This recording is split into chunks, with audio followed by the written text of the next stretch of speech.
Bonsoir Yann Laurence. Bonsoir Mélanie. Vous êtes directeur du programme Biodiversité de l'IDRI, Institut du développement durable et des relations internationales. Vous avez épluché les 1800 pages du rapport de l'ONU sur la biodiversité, un travail colossal qui était très attendu, qui vient d'être publié il y a quelques heures. Et le résultat est sans appel, c'est un désastre planétaire. Yann Laurence, la vie sauvage s'effondre partout. C'est ça, la nature, la biodiversité, la diversité du vivant s'effondre partout. On peut parler d'une sorte de raz-de-marée de destruction qui est un peu sur toute la planète. De l'Europe à l'Amérique latine, à l'Afrique, à l'Asie, partout c'est comme ça. Et alors, il y a ce chiffre alarmant. Une espèce sur 8 pourrait disparaître de la surface de la Terre à court terme, donc on parle des décennies qui viennent. Alors bien sûr, on a tendance à penser aux grandes espèces très remarquables. Moi, je pense aux éléphants, aux grands singes, par exemple. Mais ce qu'on apprend dans le rapport, c'est qu'il y a aussi des espèces beaucoup moins spectaculaires dont on ne repère même pas, nous en tout cas, la disparition. Et pourtant, c'est gravissime. Absolument. Par exemple, on pense qu'on a perdu à peu près un tiers des oiseaux en France, en 15 ans. Dans les 15 dernières années, on aurait perdu à peu près un tiers du nombre d'oiseaux. Sans parler, je ne parle pas des espèces, mais du nombre d'oiseaux. C'est-à-dire qu'on a une espèce d'effondrement comme ça général de la population générale, animale et végétale. On parle aussi, par exemple, des animaux marins. J'ai lu que 50% avaient disparu en 4 décennies. C'est ça. Depuis les années 80, on a vidé l'océan de la moitié de ses habitants, on pourrait dire ça. Le plancton, également, on parle là des populations marines. J'ai découvert qu'il était vital pour nous. C'est quoi, une respiration sur 2 qui se fait grâce à lui et lui aussi disparaît ? La moitié de l'oxygène qu'on respire passe par le plancton. Et donc, effectivement, c'est ce que disent les ONG, le WWF notamment, c'est qu'on ne peut pas s'arrêter de respirer la moitié du temps. Et donc, on a besoin du plancton pour respirer. Oui. Alors, c'est pour ça qu'on parle de 6e extinction des espèces. En disant cela, on rappelle qu'il y en a eu 5 précédemment. Peut-être un peu naïvement, on pourrait se dire que ça n'a pas empêché le vivant de prospérer. Quelle différence cette fois-ci ? 2 différences. La première, c'est que nous n'étions pas là pendant les 5 dernières. Elles sont passées il y a des millions d'années, des centaines de millions d'années, et elles ont duré sur des dizaines, des millions, des centaines de millions d'années. Là, donc c'est la première différence, on n'était pas là. Deuxième différence, c'est que ça va beaucoup plus vite. On dit entre 500, 100, jusqu'à 10 000 fois plus vite. Nous simplifions la nature à peu près jusqu'à 10 000 fois plus vite que ce qui s'est passé dans les ères géologiques de modifications majeures, comme l'extinction des dinosaures, qu'il y a eu il y a des millions d'années. Oui, vous dites nous simplifions la nature. Il y a des formules électrochocs aussi dans le rapport qui parlent d'espèces mortes ambulantes. Une grande partie de la nature est déjà perdue, disent-ils. Alors, venons-en aux causes. Tout en haut de la liste, laquelle vous repéreriez ? Oui, c'est la grande force de ce rapport, c'est qu'il ne s'arrête pas au constat. Il fait le lien entre ce constat et les causes. Il les hiérarchise. Il dit lesquelles sont les plus importantes. Et celle qui met en haut de la liste, c'est ce qu'on appelle la modification de l'occupation des sols, la manière dont on utilise l'espace. Par exemple, concrètement, quand on transforme le marais Poitevin en champ de maïs, c'est une modification majeure de l'occupation du sol. Quand on transforme la forêt tropicale en champ de soja, c'est une autre modification de l'occupation des sols. Ou les forêts indonésiennes en plantation d'huile de palme. Et alors, quelle est la problématique de cette déforestation ou de ces usages des sols différents ? Alors, c'est causé presque uniquement pour la terre par l'agriculture et pour la mer par la surpêche. Par la pêche et la surpêche, et c'est donc lié à notre alimentation.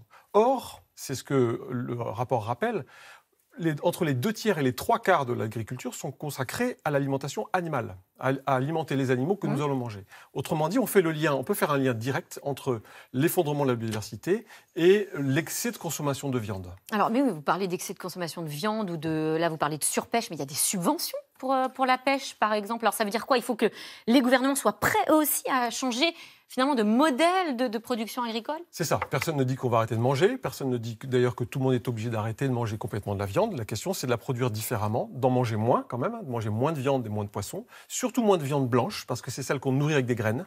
Alors qu'au moins le bœuf, lui, il peut se nourrir avec de l'herbe.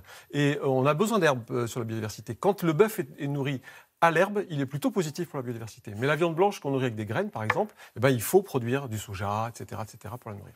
Donc c'est bien là qu'est la question. Ça veut dire quoi, là? Ce que vous dites, c'est nous, on peut agir en tant que citoyens, mais il ne faut pas attendre que les gouvernements, les entreprises, elles, agissent concrètement? Oui, il faut au fond deux choses. Il faut que les consommateurs que nous sommes soyons sensibles à ces questions et que donc, typiquement, on modifie notre alimentation dans un sens qui va vers les recommandations de l'OMS, hein, c'est-à-dire manger un peu moins de calories, et en particulier moins de produits animaux, et ça sera meilleur pour notre santé, plus de légumes, etc., moins de sucre, moins de graisse, etc.